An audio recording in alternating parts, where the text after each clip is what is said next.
Hello? Is it me you're looking for?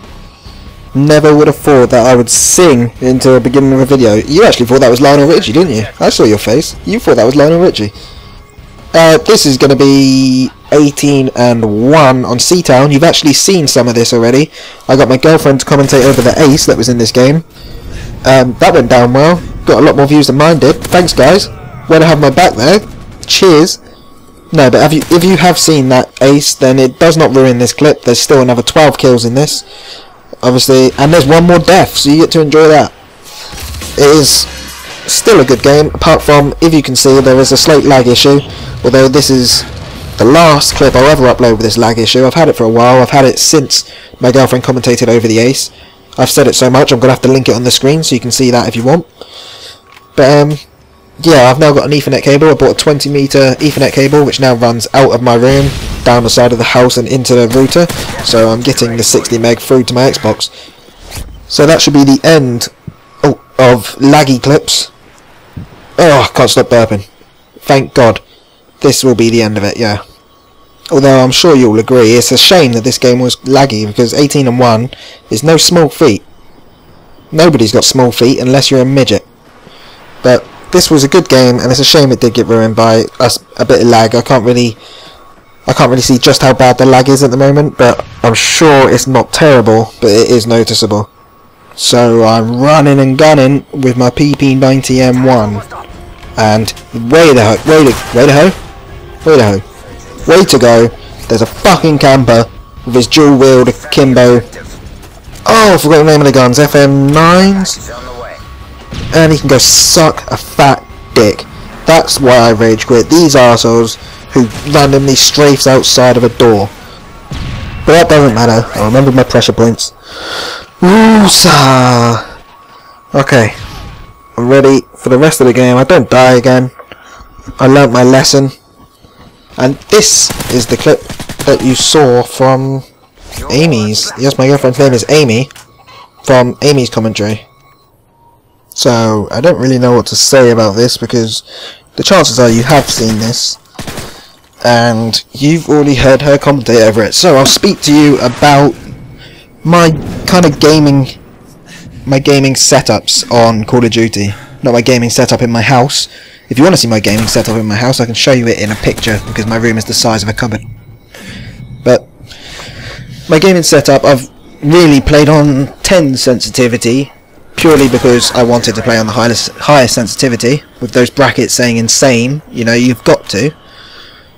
But I've played on 10 sensitivity since COD 4, and I see it, I don't know why, but I see it as a failure, like a defeat, if I go down a sensitivity. Although I hear I might be able to play better on a lower sensitivity, I feel like that would just be letting myself down. I'd rather get better and better and better with 10 sensitivity. And also, I just think rushing is better with a higher sensitivity. Like, if someone's shooting me in the back, I can turn around. It's not a fluke. I can turn around and return fire. I also play on default, not tactical, not southpaw. I don't know anyone that plays on southpaw. I'd like to meet someone that does. But, yeah, I play on default. I've been told tactical would be better, but I'm not a drop shotter. So it's really irrelevant for me. I am quite a good knifer when I run into someone, and for me that's better access from the right analog stick than it is with the B button. And with my button layout being exposed, I'll tell you that I play on a standard Xbox controller. It's wired and it's black. I've looked into scuff controllers, but really, what, 80-90 quid? It's a bit too much, considering it's just got some flappy paddles at the back and someone stuck some nails into the triggers. I'm not willing to pay that much money when I can get these gameplays with a default controller. That cost me £24 rather than a scuff controller, which will take me a year to get used to and cost me an arm and a leg. So that was a bit of a fail by their team. I'm not sure what happened. Unfortunately I did get to see it, but all I know is they planted the bomb and pretty soon after it was defused. That's happened so many times to me. When I plant the bomb, I tend not to stick around it and defend. I still try and chase, get behind the people that are coming for the bomb. And quite a few times I've ran off, and where I'm using turtle beaches, I've heard them pick up the bomb, but I'm just too far away, and all I can do is run in vain and look at that. That was just a cheeky little double kill on the 2 standstills. But yeah, I just run in vain until they defuse the bomb. I'm usually not too far away from them when they do defuse the bomb, but nevertheless they do defuse the bomb. I've also noticed when they defuse the bomb there's still that small amount of time to get the kill, which has occurred to me before. But I've got a couple of bullets on him, but it doesn't seem to be enough time with a silenced weapon most of the time to get that kill, which is a bit gutting because it's like you could snatch a small victory from the jaws of defeat there, but you know, it wasn't meant to be, it's never meant to be. Now here I'm just kind of twitching out in this room thinking I can hear things everywhere when it's apparent that I can't. I wish I could remember my first game of Search and Destroy. Like, I don't know what persuaded me to play Search and Destroy. It was on COD 4. COD 4 was the first Call of Duty I played. I actually played it for the first time on PS3. I used to have a PS3 account. My account was Bulletproof Duck on PS3. I've gone through quite a few gamer tags now. Obviously on PS3 you can't change your name, you have to make a new account, but it's free to make, so that's fair enough. Actually, I'll speak to you. Ooh, new story.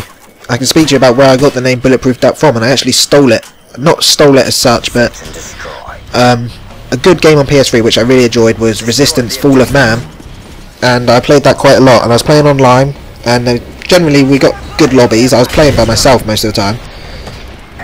We got good lobbies and good people to talk to, and there was a guy that I was playing called Bulletproof Sheep, and I thought, well, that's pretty cool. I think it made me laugh at the time. I thought, well, what can I be? I won't be Bulletproof Sheep, but Bulletproof Duck, why not? And I came up with Bulletproof Duck on PS3 for about a year. I got an Xbox, came onto this and was called Bulletproof Duck. Then I changed my gamer tag after about a year to What the Duck. That was about 2 weeks, and then I realised I didn't like that name. What did I change it from? What the Duck? I don't think IB Duckley was next. You know what, I think it must have been. IB Duckley must have been next, and since then I've had this. I think I've had this for probably about a year now, and I'm not sick of it. I think this might be my permanent gamer tag. Can't really be bothered to keep spending money to change my name, it's not much point. Not when I've got this name that I'm perfectly happy with. So yeah. Resistance Fall of Man was a very, very good game. I don't think there's a game that can compare to it, in my opinion. It's definitely the best game on PS3, and I wish it was on Xbox. I played Rise of Man as well, and the third one, I've forgotten what the third one's called, but I know it was Fall of Man, Rise of Man, and then something about another man. But I played the third one because my dad still has a PS3, so I can play the PS3 games whenever I want, really. Complete the third one, and that's just as good. But number 1 was just brilliant. So there we go, that's the game finished. There's my final KD and points tally. Thank you for watching. If you've watched all of this, you're a trooper. Leave in the comments just with the word trooper, and then I'll know you watched it all. Thanks again guys, goodbye.